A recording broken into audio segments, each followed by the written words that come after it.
Si të shpëtoni nga gazra dhe fryrja e stomakut një herë për gjithmonë? E keni provuar ndonjëherë që të vuani nga fryrja e tepërt e stomakut dhe të keni gjithashtu probleme me gazrat? Jeni të ulur në një karrige të zyrës ose kudo tjetër dhe stomaku fillon të bëjë zhurma, pa u ndalur. Nuk jeni i sigurt se nëse çdo njeri që keni afër i dëgjon zhurmat që krijojnë zorët, por nuk keni çfarë të bëni për t'i eliminuar këto gjendje. Para se të fillojmë, bëni një like videos dhe ju lutem klikoni subscribe, do të na ndihmonit shumë. Është një situatë shumë e sikletshme me të cilën mund të ndeshesh në publik, por çfarë duhet të bëni në këto situata për të evituar fryrjen? Fillimisht, ajo që është e sigurt është që fryrja e stomakut ose zhurma krijohet në zor nuk është një shenjë urie, është thjesht një aktivitet normal i tretjes. Nëse nuk të besohet, atëherë dëgjojeni me vëmendje këtë video deri në fund. Zhurma që vjen nga stomaku në të vërtetë është një sistem i shëndetshëm që funksionon edhe me tretjen tuaj të duhur. Kombinimi i ushqimeve të caktuara me lëndët që shtyhen në traktin e zorëve kalojnë përmes një procesi që quhet peristaltizëm. Mënyra e të ushqyerit është diçka që mund të shmangë këtë problem, por ekspertët e mjekësisë thonë se ka edhe nga ato të tjerat. Mos hani vakte të rënda, kur hani shumë sistemi i tretës do të lodhet, ndaj edhe infeksionet mund të jenë gjithashtu të rënda, ndaj edhe funksioni mund të ngadalësohet, të bënë më shumë gazra dhe të krijojë gjithashtu më shumë zhurma në zor, të cilat në disa situata mund të bëhen vërtet të bezdisshme. Hani ngadalë dhe përtypni më mirë ushqimin tuaj. Gazrat në stomak ndodhin edhe për shkak të ajrit që mbledhet gjatë procesit të shpejtë të ngrënies.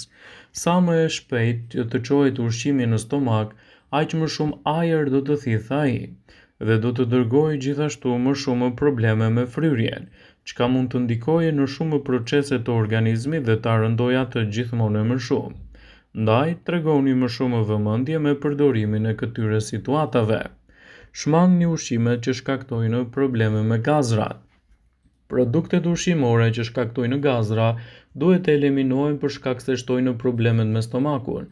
Kështu nëse ke të tilla probleme, shmangni ushqimet si djathi, qumshti, dardha, brokoli, fasulet, ushqimet e shpejta dhe pijet me gaz, ose nëse pëlqeni, zgjidhni gjithmonë edhe ato natyrale. Ecni disa minuta në ditë. Ecja ose ushtrimet ndihmojnë shumë me tretjen, ndaj edhe reduktojnë ndjeshëm problemet tuaja të stomakut.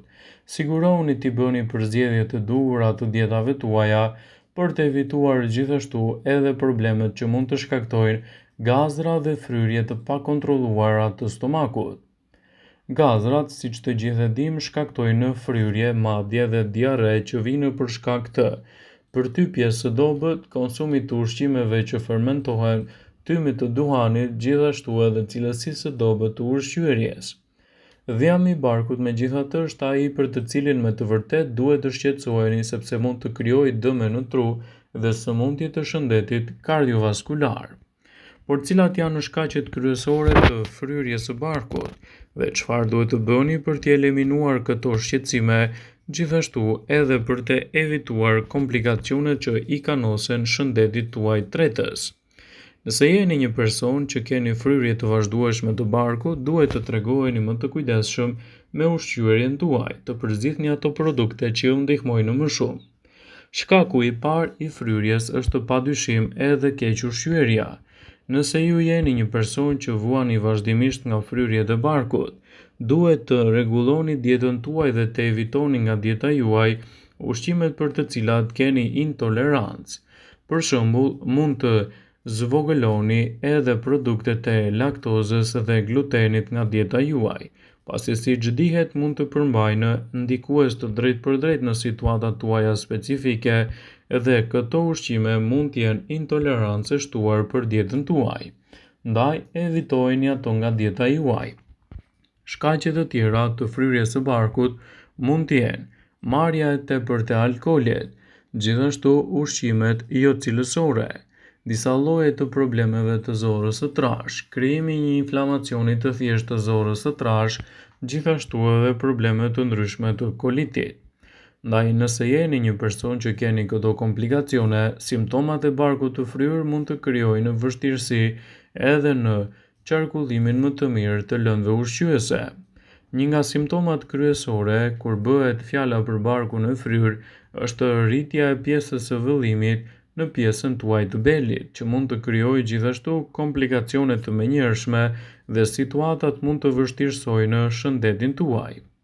Është e rëndësishme që ju të bëni përzgjedhjen e dur të dietave dhe mbi të gjitha të përmirësoni situatën tuaj dhe të parandaloni komplikacionet e saj. Nëse jeni një person që vuani nga fryrjet e shpeshta të barkut, sigurohuni që të zgjidhni një dietë të mirë ushqyese në rutinën tuaj, pasi vetëm në këtë mënyrë do ta keni më të lehtë menaxhimin e saj. Por çfarë ushqimet duhet të konsumoni dhe cilat duhet t'i shmangni nga dieta juaj për të evituar gjithashtu fryrjet e tepërta të barkut? Barku i fryrë mund të ndikohet nga kequshqyerja. Paralajmërimi i parë është të hamë ngadalë, veçanërisht në qoftë se mendojmë se nuk kemi kohë të mjaftueshme. Kjo në fakt prodhon menjëherë dhimbje dhe shqetësime që rezultojnë gjithashtu entje dhe fryrje të barkut. Nëse jeni një person që keni këto komplikacione, konsultohuni me ekspertin për të bërë përzgjedhjen e duhur të dietës suaj dhe për të evituar gjithashtu fryrjet e mëdha. Fryrja është një problem nga më të vështirat për shëndetin e stomakut, i njohur gjithashtu në të gjithë botën.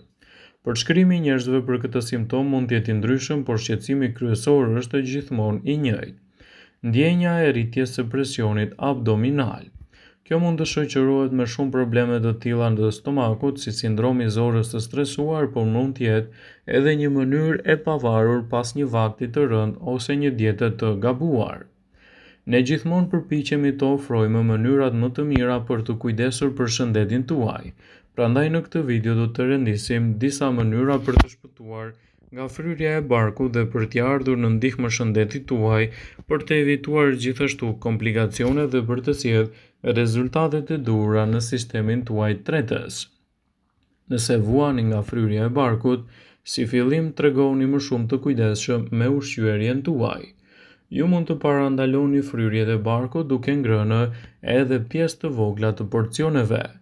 Nëse i kushtoni vëmendje asaj që konsumoni dhe jeni të kujdesshëm lidhur me marrjen e ushqyesve, kjo mund të ndihmojë që të shtoni më shumë ushqim, pasi truri juaj do të ketë gjithashtu edhe kohë për të përpunuar atë që është duke konsumuar dhe mbi të gjitha do të ofrojë të gjitha lëndët ushqyese për të cilat trupi i ka të nevojshme. Sigurohuni të konsumoni ushqimet e duhura në dietën tuaj. Shmangni ushqimet që shkaktojnë fryrje të gazrave.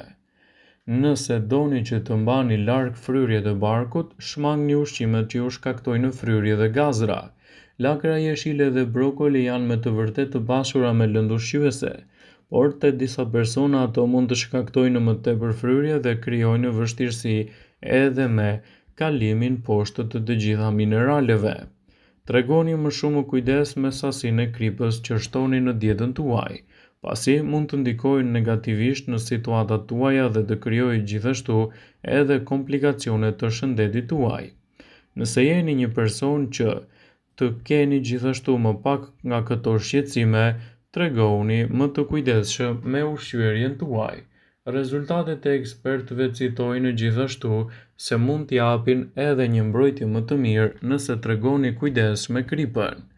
Nëse vazhdoni të jeni të fryrë, tregoni më shumë kujdes me konsumin e kripës. Duhet të kujdeseni me sasinë e kripës që konsumoni. Ushqimi i pasur me sodium mund të jetë rëndues për tretjen tuaj. Kripa është jashtëzakonisht e vështirë për të shmangur, gjithashtu edhe për shkak të pranisës së shumicës së ushqimeve të përpunuara dhe të paketuara. Nëse vazhdimisht ndiheni të fryrë, kujdesuni me sasinë e kripës që keni në dietën tuaj. Kënaqeni veten me fruta, pini çaj mendre dhe çaj kamomili, merrni probiotikët natyral, shmangni alkoolin gjithashtu edhe pijet e sheqerosura. Vetëm në këtë mënyrë do të përmirësoni sistemin tuaj tretës, do të evitoni fryrje dhe do të keni gjithashtu një mbrojtje më të mirë të organizmit. Ky është çelësi kryesor drejt një ushqyerje të shëndetshme dhe më pak probleme që shkaktojnë gjithashtu edhe fryrje të stomakut. Vëmendje. Ju bëjmë dije se informacionet në këtë video kanë për qëllim që të plotësojnë, të mos zëvendësojnë këshillat e mjekut tuaj ose ato të ofruesit të kujdesit tuaj shëndetësor, dhe nuk kanë për qëllim që të mbulojnë të gjitha përdorimet e mundshme, masat paraprake, ndërveprimet ose dhe efektet e tyre negative për shëndetin tuaj.